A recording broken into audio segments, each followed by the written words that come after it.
پتہ ہے اللہ تعالیٰ یقین کرنے والوں کے لیے راستہ بناتا ہے، اور پتہ ہے یقین کرنے والوں کے راستے کیسے ہیں کہ جب ان کی دعائیں بھی ان کے مخالف ہو جائیں تو وہ تب بھی اللہ سے مانگنا نہیں چھوڑتے۔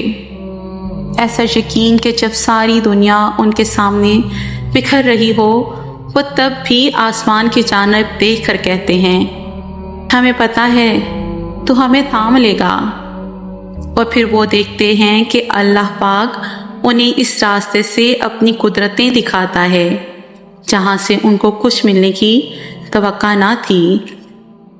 پیارے آقا محمد صلی اللہ علیہ وسلم نے فرمایا، قریب ہے کہ دیگر قومیں تم پر ایسے ہی ٹوٹ پڑیں جیسے کھانے والے پیالوں پر ٹوٹ پڑتے ہیں۔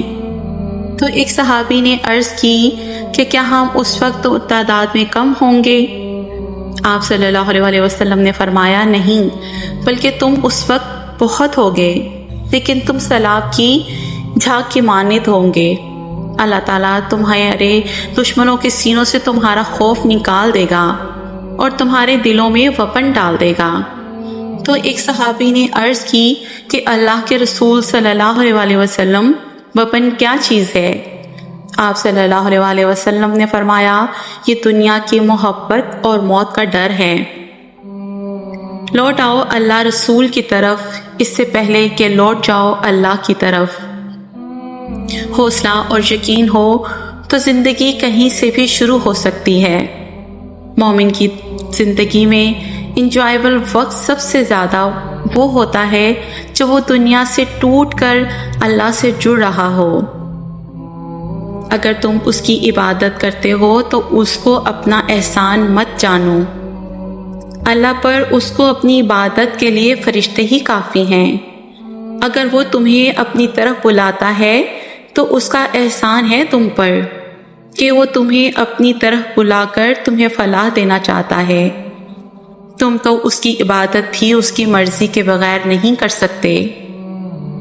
بے شک وہ جسے چاہتا ہے ہدایت دیتا ہے اور جس کی چاہتا ہے رسی ڈھیلی چھوڑ دیتا ہے۔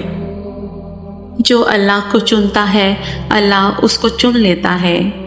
وہ اتنا پاک ہے جسے چنتا ہے اسے پاک کر دیتا ہے۔ عشق والوں کو وہ اپنی راہ میں قربان ہونے کے لیے چنتا ہے۔ محبت والوں کو اپنی رضا میں راضی رہنے کے لیے چنتا ہے۔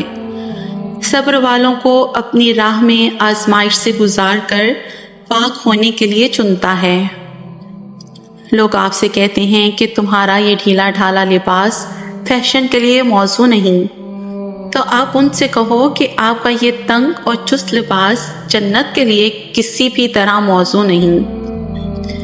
اور پھر ایک دن ایسا بھی آئے گا جب آپ اپنے بستر پر نہیں اپنی قبر میں اٹھیں گے، اور تب اس سے کوئی فرق نہیں پڑے گا کہ آپ نے مستقبل کے لیے کیا سوچ رکھا تھا۔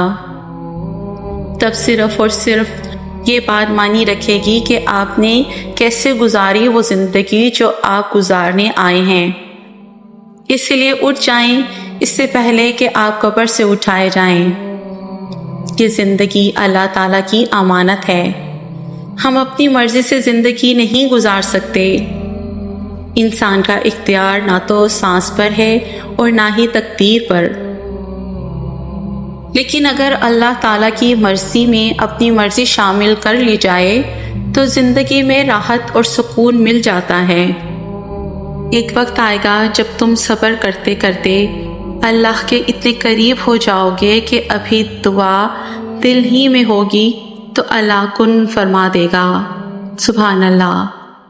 اللہ تعالیٰ ہم سب کو ہدایت کے راستے پہ رکھے، ہمارے دلوں کو قلب سلیم عطا فرمائے، ہمیں قرآن پاک اور حدیث پہ چلنے کی توفیق عطا فرمائے۔ آمین یا رب العالمین۔